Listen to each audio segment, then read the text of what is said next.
विधानसभा चुनाव से पहले राजस्थान में कांग्रेस के बीच कुछ भी ठीक नहीं चल रहा, जहां पर देखा जा रहा है अशोक गहलोत और सचिन पायलट आमने सामने हैं, जिसमें लगातार सचिन पायलट सूबे के मुख्यमंत्री अशोक गहलोत पर कई बड़े सवाल खड़े कर रहे हैं। उनकी 3 मांगे थीं, इसको लेकर उन्होंने अपनी पार्टी के साथ बगावत की और मुख्यमंत्री को भी लगातार सवालों के घेरे में लिया।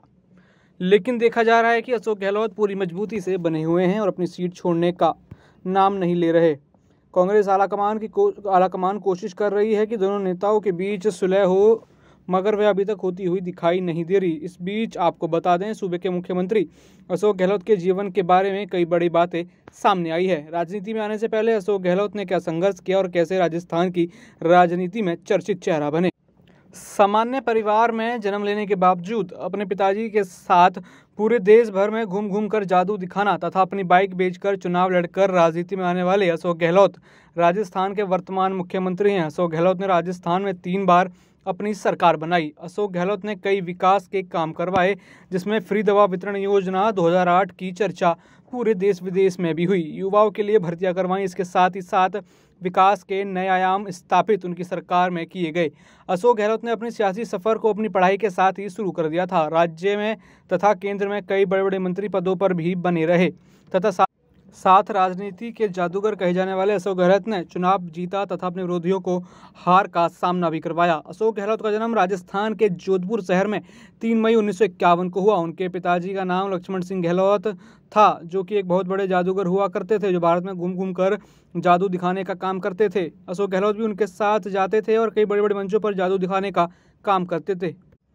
अशोक गहलोत ने अपनी शिक्षा जोधपुर शहर से ही पूरी की। उन्होंने प्राथमिक शिक्षा जोधपुर स्कूल से पूरी की। उसके बाद उन्होंने जय नारायण विश्वविद्यालय से अपनी पढ़ाई शुरू की। पढ़ाई में अशोक गहलोत ठीक ठाक थे। विज्ञान और कानून में स्नातक डिग्री प्राप्त की तथा अर्थशास्त्र विषय लेकर स्नातकोत्तर डिग्री प्राप्त की।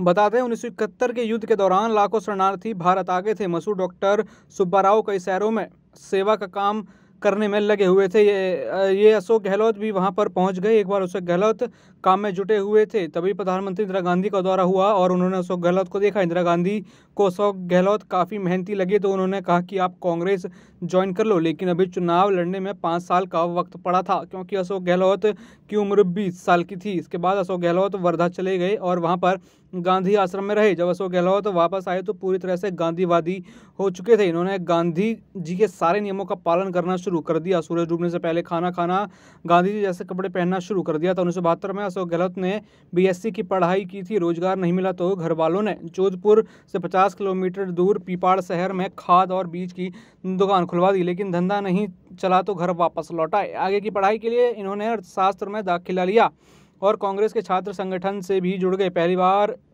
इन्होंने कॉलेज से चुनाव भी लड़ा सचिव के पद पर, लेकिन यह हार गए। तब अशोक को NSUI का राज्य अध्यक्ष बना दिया गया। इसके बाद अशोक गहलोत की संजय गांधी से दोस्ती हो गई, क्योंकि अशोक गहलोत ने उनके लिए काफ़ी मेहनत की थी प्रचार प्रसार के लिए।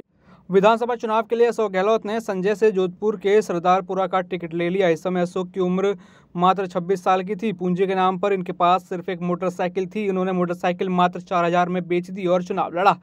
इनके सामने जनता पार्टी के माधव सिंह चुनाव लड़ रहे थे। इस चुनाव में जनता पार्टी के माधव सिंह से 4300 वोटों के अंतर से अशोक गहलोत हार गए। इसके बाद जनता पार्टी की सरकार 3 साल के बाद गिर गई, तो सन 1980 में संजय गांधी ने अशोक गहलोत को जोधपुर से लोकसभा चुनाव के लिए टिकट दिया। अशोक गहलोत ने अपने दोस्त रघुवीर सेन की सलून में दुकान में अपने पार्टी का कार्यालय खोला और आज भी यहीं पर अशोक गहलोत आढ़ा के खुद की बाइक नहीं होने के कारण गहलोत ने अपने दोस्त रघुवीर की बाइक को लेकर प्रसार किया, पोस्टर छपवाए और जब नतीजे आए, अशोक गहलोत ने जनता पार्टी की बलवीर सिंह को 52,519 वोटों की भारी अंतर से हराया था। इस चुनाव के बाद अशोक गहलोत दिल्ली पहुंच गए थे, जब इंदिरा गांधी के साथ उनकी अच्छी जान पहचान हो गई थी। 1984 में इंदिरा गांधी की हत्या के बाद सत्ता राजीव गांधी के हाथ में आ गई। तब भी अशोक गहलोत राजीव गांधी के मंत्रिमंडल में रहे थे।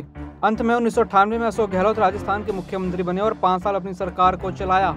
लेकिन 2003 में वसुंधरा राजे के नेतृत्व में भारतीय जनता पार्टी ने बुरी तरीके से हराया। तब सोनिया गांधी ने अशोक गहलोत को दिल्ली बुला लिया। अशोक गहलोत को पार्टी का महासचिव बनाया। जब अशोक गहलोत दिल्ली आ गए, तब सोनिया गांधी ने CP जोशी को राजस्थान का नया अध्यक्ष बनाकर राजस्थान भेजा। 5 साल जमकर मेहनत करने के बाद 2008 में आए तो सबसे ज़्यादा टिकट CP जोशी के लोगों को ही मिली।